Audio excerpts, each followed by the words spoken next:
What's up everyone, welcome back to another video, another all charged up, and today we're going to talk about preppers in the UK, their attitudes, the current state of the UK, and a bit of politics when it comes to Rachel from accounts. So if none of that interests you, go and find another video now. Otherwise, stick around and let's talk about it.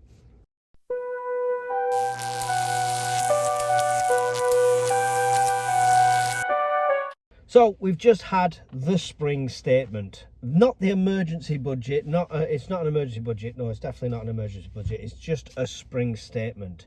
In this spring statement, Labour's come out, and don't get me wrong, a few things I agree with. The fact that we should be increasing our defence budget is a given.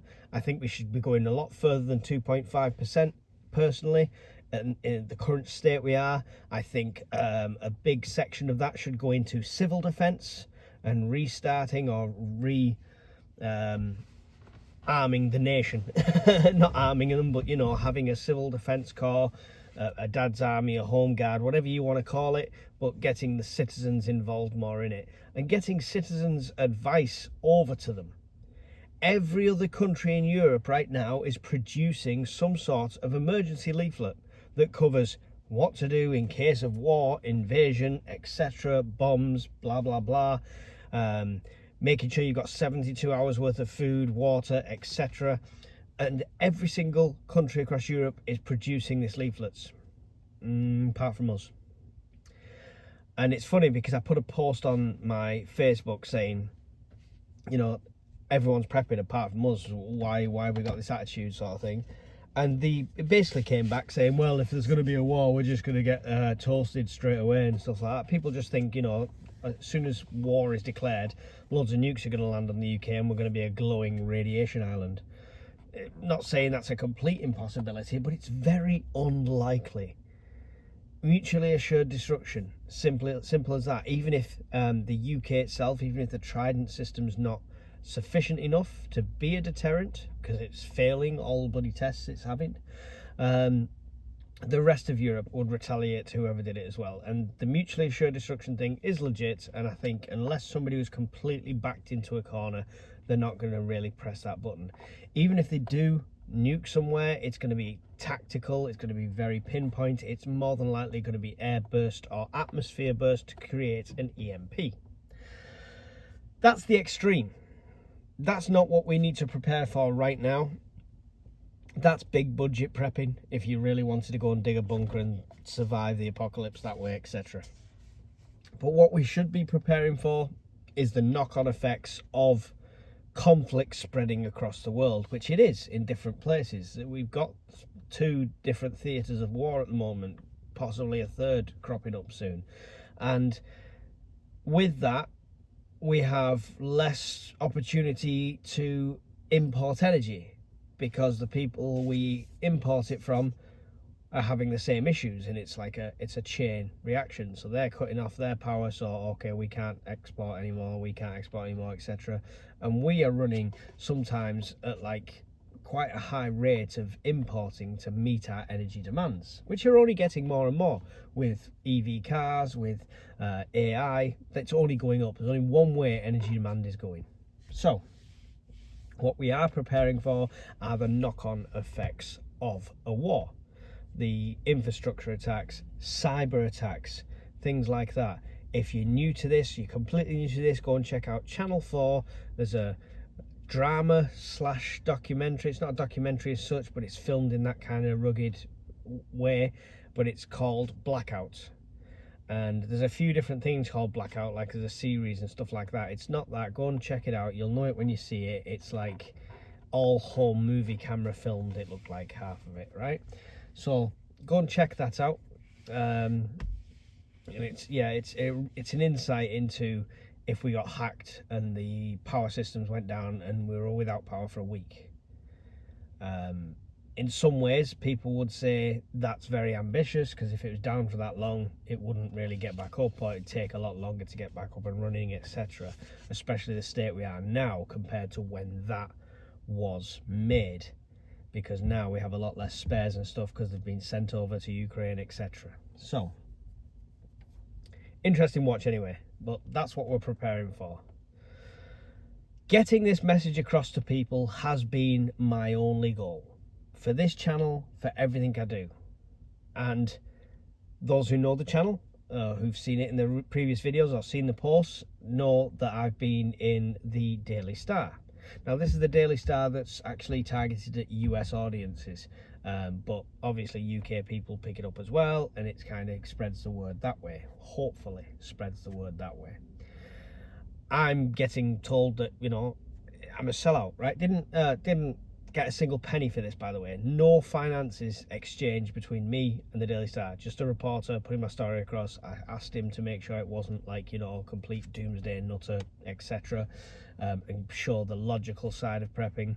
And he's done a pretty good job of that so far, so we shall see how that continues.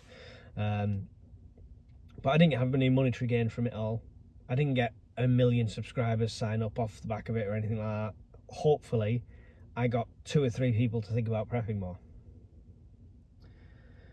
So the people sharing it on prepping and survival groups on Facebook, etc., along with hate messages calling me this, that and the other, you know, wind your neck in, because I didn't gain anything from it. And it's all about spreading the word. Drop that lone wolf, exclusive caravan club mentality that you have regarding prepping, and start being part of the solution, not the problem. We need to make prepping mainstream. We need to make it normal. That's the goal here. That's the goal. I'm getting looked at by a guy walking past because I'm talking to myself like I'm a complete nutter. But that's the goal here. It really is for me. It's get it more mainstream, get it more normal. I want the normality to be, oh yeah, I've got a evacuation bag and I've got a week's worth of food and water. That should be Joe Blogs the Citizen. Prepping is still exclusive if you've got a year's worth of food and you've got, you know, the survival tools and you can survive without your preps and you can filter, forage, etc. There's still plenty of exclusive club stuff for you, but just start spreading the word. Start being more open about it. Oh, but you've got your face out there and everyone's going to come and steal your supplies when it happens. I don't put my address out there. I don't give you, you know, a what 3 words coordinates to where I'm going to be. You don't know my bug out locations and stuff like that. It's just, you know. And people that want to come and try and take my stuff, I mean, that's a risk you take. That's fine, you know, but stop preaching to me because you're not brave enough to put the message out there. You're not bold enough to talk to people about it, and you treat it like this voyeur, filthy kink that you have that is like prepping. Oh, don't talk about prepping. Oh, it's so naughty. Yeah. Become part of the solution, not part of the problem. Yeah, that's it. That's it for the rant on that. The finances in the UK, honestly, the whole budget thing, they've gone after the pensioners, etc. And now they're coming after disabled and people with health problems, cutting personal independence payments, PIP, you may know it as, dropping it by 50% to current claimants with the eye to completely cutting it off by next year.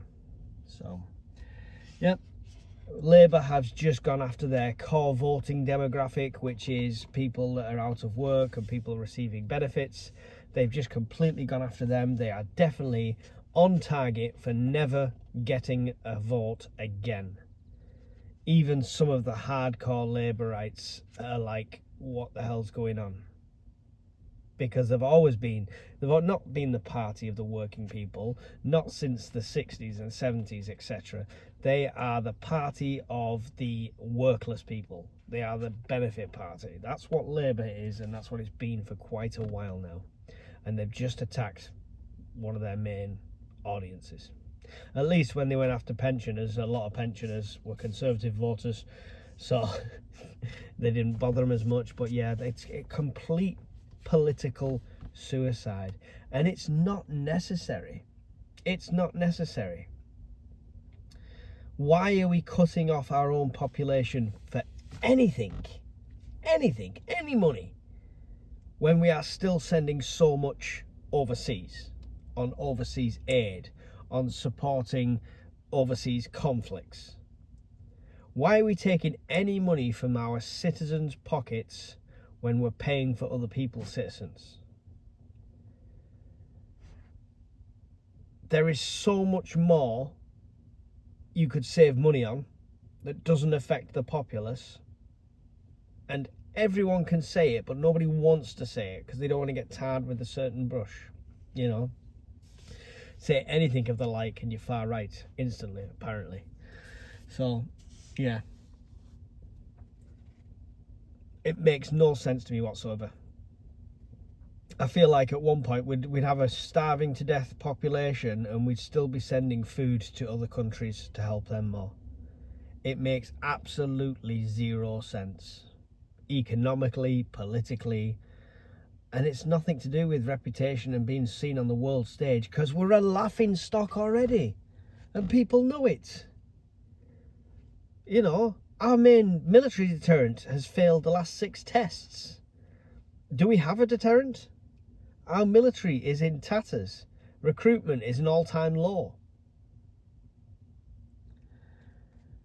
And we'll still send money to overseas conflicts and foreign aid and still, you know, take in your masses of hungry, you know. We should have our own Statue of Liberty over off the White Cliffs of Dover. We should need a Statue of Liberty, you know. Bring us your tired, hungry, your huddled masses yearning to be not free. Because that's what we've turned into. We've turned into this complete charity nation. There's nothing wrong with charity, don't get me wrong. You guys know that I do a lot for charity, but we've completely turned into this charity nation, from one of the largest empires in the world to one of the richest economies in the world to the state we are now. And we've still got a rich economy, don't get me wrong, in the grand scheme of things compared to a lot of countries, but we are definitely on a downward spiral, and the cost of living is showing that. But people who are not citizens of this country over here, they've got the luxuries of it. They've got the luxuries. They're getting fed, they're getting sheltered in nice accommodation, they're getting money, phones, allowances, etc. We are looking after them better than we are looking after somebody who is unable to work due to health conditions with these new laws and stuff going in. God, what a tangent I've gone on today, all over the place. So yeah, let's summarise the all charged up, because we are almost done here. In summary, mini budget, which was an emergency budget but wasn't an emergency budget, screws us completely. Apparently we'll be £500 better off each by next year, but they give us zero reason how that's going to happen, especially with food inflation, the cost of energy. So God knows where that's going to happen. But anyway, emergency budget has come in just to remove PIP, personal independence payments, and etc. Idiots sharing my post saying I'm a sellout have no idea, have no clue. I'm not making any money out of it. You know, the cost of software, I'm starting to make a loss on a lot of videos now, but it is what it is. It's about getting the message across. So you selfish, you know, self-centered, self-righteous preppers who think this exclusive club is all for you and you shouldn't be shared, then yeah, get a grip, and I'll continue doing what I'm doing whether you like it or not. So good luck with that. Yeah, and prep, new preppers, people who are new to it, keep going. You're doing great. People who have not even started but are considering it now, you're doing the right thing. The government advice will come eventually one day, considering the rest of Europe has done it. The leaflets have gone out all over Europe, have nothing for the UK. So yeah, that's it. That's enough rambling. Charging's done. Thanks for watching, guys, and I'll see you in another video. Goodbye.